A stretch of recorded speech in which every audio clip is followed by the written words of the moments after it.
What's up, nerds? It's me, Nikki. I'm here with my first book review, A Court of Thorns and Roses. I kept seeing it be recommended on Book Talk, so I was like, all right, well, let's give this book a chance. So, ACOTAR is a retelling of Beauty and the Beast. It's a YA novel.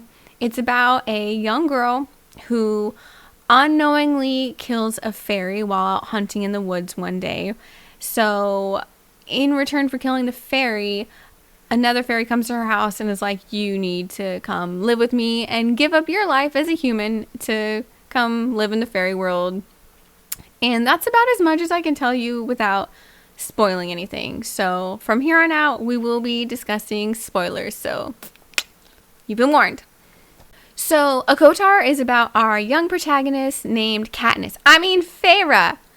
I'm not going to discuss this too much, but I've noticed a ton of parallels between Katniss from The Hunger Games and Feyre from A Court of Thorns and Roses. I don't know if that's something that anyone else has talked about. Maybe it's like a super hot topic. I don't know. But as someone who's read them both, I just was like, okay, this is interesting. Who is taking care of her poor family after her mother died and they lost all their wealth. Her family is a bunch of assholes, and she's the youngest. She's got two older sisters, and they're the worst. They are really rude. Her dad doesn't give a shit about anything, so it falls on Feyre to go and provide for the family. So she goes out hunting, like, every day to get them food and to be able to, like, sell things to the market so they have money to take care of them, which I would have let them die, but that probably says more about me and my family issues. That's just me. So one day, Feyre goes out hunting and sees this huge wolf, and she kills it. She skins it, she drags the meat home, she sells the pelt, she's got food for her family to eat. Everyone's like really hype about it. And then a few days later, this blonde wolf beast with horns busts into her house and is like, murderer! Murderer! Which we will talk about later. I want to come back to that. Him screaming murder at her. So the wolf is friends with the wolf that she killed. And he's like, either I'm going to kill you or you can come live in fairy world and like repay your debt. So she's like, I guess I don't really have much of a choice. So I'll go live with you. When he breaks in and starts screaming murderer, I believe this is the first time that she uses her catchphrase. Or at least what I decided was her catchphrase was, my bowels turn to water.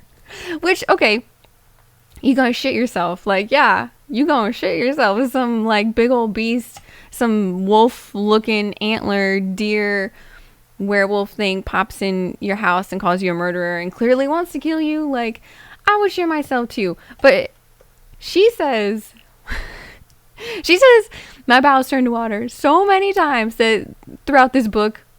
So I just imagine her shitting her pants this entire book. So she's forced to go live in this beautiful house on this beautiful land, and she gets to see Tamlin in his human form for the first time. And he's super hot. He's like tall and like fit. He's got blonde hair and bright green eyes, but he has a mask on his face, like a masquerade mask. Apparently, she finds out that apparently during a masquerade ball, a curse was put on them to glue the mask to their face. So everyone's wearing masks. I honestly mostly forgot that the masks were there. Like, when I would imagine the characters, I didn't really imagine them wearing the masks. I get the idea because it's a Beauty and the Beast retelling that, like, oh, you can't see me. Like, you don't know if I'm hot or not. But you can still tell if someone's hot or not when they're wearing a mask. So while she's living there, she keeps trying to get weapons and, like, break out and go back to her super shitty family because she's like, I need to take care of them. I'm the only one that can take care of them. They rely on me. They're probably going to die.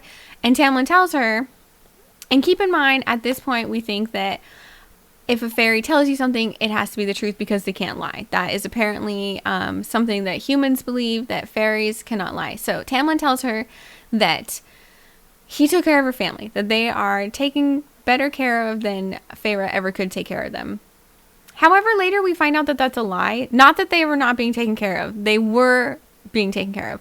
But it was a lie that fairies can't lie, and we don't ever know why Feyre thought that. Apparently it was just some like human BS. So yeah, fairies can lie, but at that moment she thinks that, you know, this is definitely the truth. My family's definitely taken care of. But she still is trying to like get weapons, and she's still trying to escape, and she's still basically like acting a fool. And I just want to like, stop doing that. Like, enjoy your life, honey. This is like a vacation for you. Something I've noticed about Feyre is she doesn't listen like ever about anything to anyone. There is this thing called the Great Right, and basically it's Tamlin gets all like hyped up on Four Locos and swoops up another fairy maiden, and they go and they bang in a cave, and them banging means that there's going to be a wonderful harvest for the next year or something. So Feyre doesn't listen, of course, when they tell her to stay in the house because it's not safe, because Tamlin's gonna come looking for you and it's gonna be a little bit not good. So she sneaks out and she gets into a little bit of trouble, but then we are introduced to Rhysand. So Rhysand is like the opposite of Tamlin. He's tall, dark, and handsome. And I'm immediately like, oh, okay, this is Eric from True Blood or the Sookie Stackhouse novels. This is the bad guy for the love triangle. So yeah, we meet our other part of the love triangle. Something that I really did enjoy was the meadow scene. There is a time where Tamlin takes Feyre to this beautiful meadow that he played in when he was a child, and they get down in their panties and they go swim in starlight. And I feel like that is finally the scene like laying some foundation where we get to see that they're gonna start to like each other, because we know it's gonna happen, but it was like, when are they ever going to warm up to each other? And so in this scene, I feel like they finally start to warm up to each other, and it just seemed really happy and warm, and the idea of like swimming in starlight seemed really cool. At this point, I'm like, when are they going to bang? I kept hearing that this was like fairy porn, and I was about over halfway through this book, and there was no sex. I like reading sex in books. I'm a pervert. Let's go. One night, Rhysand shows up at the mansion. He's acting all crazy. He's like being really rude and like screaming and starting a ruckus. And he's telling Tamlin that he's out of time and she's waiting for him. He doesn't really say who she is, but she's waiting. You're out of time. Kneel down before me, which Tamlin does. And then later that night, they finally bang. Not Rhysand and Tamlin. I would have been interested in that. But Tamlin and Feyre finally bang. So they bang, but he's like, after that situation with Rhysand, you can't stay here. I'm sending you back to live with your shitty family. I love you and goodbye. She gets home, and Tamlin was not lying about her family being taken care of. They're extremely wealthy again. They've got servants, a wonderful house. Like, they're living the large life.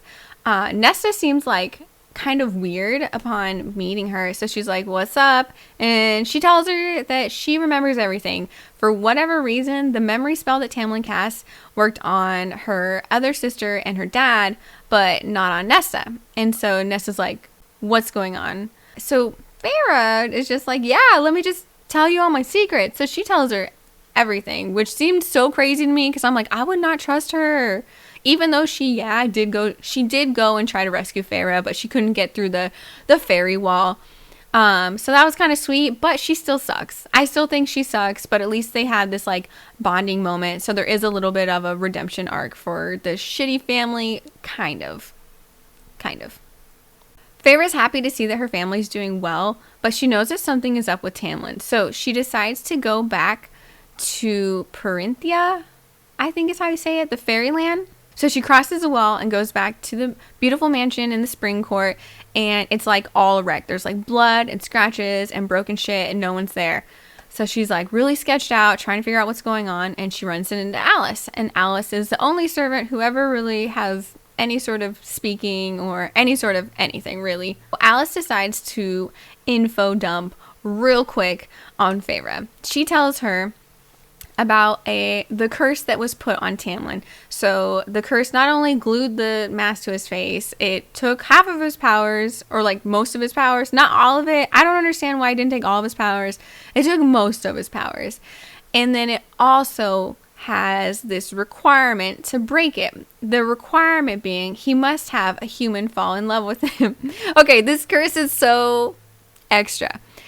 He must have a human fall in love with him. The human must kill a fairy. The human must have a brown ponytail and 2 toes with pink nail polish. The human must also have 2 shitty sisters and 1 dead mom. And it just goes on and on and on. It's very, very, very specific curse. Okay, whatever. Like, it was pretty, like, but sure. All right. Feyre goes to save Tamlin. She goes to Under the Mountain, which is where Amarantha's kingdom is and where all of her hostages are. And she meets Amarantha, who is not a very good villain, in my opinion. Instead of just, like, whooping her ass and kicking her out, or, like, just turning her into a slave hostage type situation, or just, like, killing her, whatever. She's like, all right, well, I'll give you 3 trials to prove your love for Tamlin. And you have to stay here and do chores while you wait for in between trials. Or you can answer my riddle. And I didn't figure out the riddle because I'm probably about as illiterate as Feyre is. So I didn't understand the riddle's answer. But we're going to talk about that later. So the trials begin, and the first one is pretty cool. She fights this, like, huge worm and ends up killing it with, like, bones of its other victims that were left in the maze. But during the trial, she gets, like, a really bad, like, bite or cut or something on the arm. And she's, like, in her cell with, like, a fever and bleeding out. So she's dying. Rhysand shows up, and he's like, I can fix that for you for a prize. So she has to make a deal with him, where she's going to go visit him 1 week out of every month in the night court, which she, like, doesn't want to. She's like, nah, but she was on the verge of dying. So she makes this deal with him. She gets a weird tattoo that, like, apparently shows that she made a deal with him. So now she is in a love triangle, like I said. After she makes his deal with Rhysand, he, like, decides that she's, like, his property or something, and starts dressing her up at night in this, like, Princess Leia slave outfit and bringing her to parties. And Amarantha is at these parties. So, like, she sees her and she's like, it's fine. You know, why would you... Amarantha, what? Why are you letting Rhysand take Feyre out to these parties? That makes no sense to me. Bad villain. You should have been like, she's mine. Put her back in her cell. Why does she get to have fun and look hot? I don't know. It just felt like a weird move on Amarantha's part to, like, not have any problems with it. So Rhysand is, like, getting her drunk on fairy wine and getting lap dances from her. And apparently it's all in an effort to make Tamlin mad enough so that when the time is right, he will kill Amarantha. But I feel like Rhysand isn't thinking straight, because why would that not put a target on your back? That's definitely going to put a target on your back, homeboy. Like, more than Amarantha. You're the one, like, getting lap dances from his woman and getting her drunk on fairy wine. So you're both going to die. At this point, she is getting, like, pimped out by Rhysand at night and doing trials by day. The second trial is this one with levers, and she has to stop the spike ceiling from coming down and squishing her and squishing Lucien. But she can't read, and that's how she's supposed to figure out which lever to pull. Luckily, Rhysand can, like, shock her arm through the tattoo, I guess, that he gave her.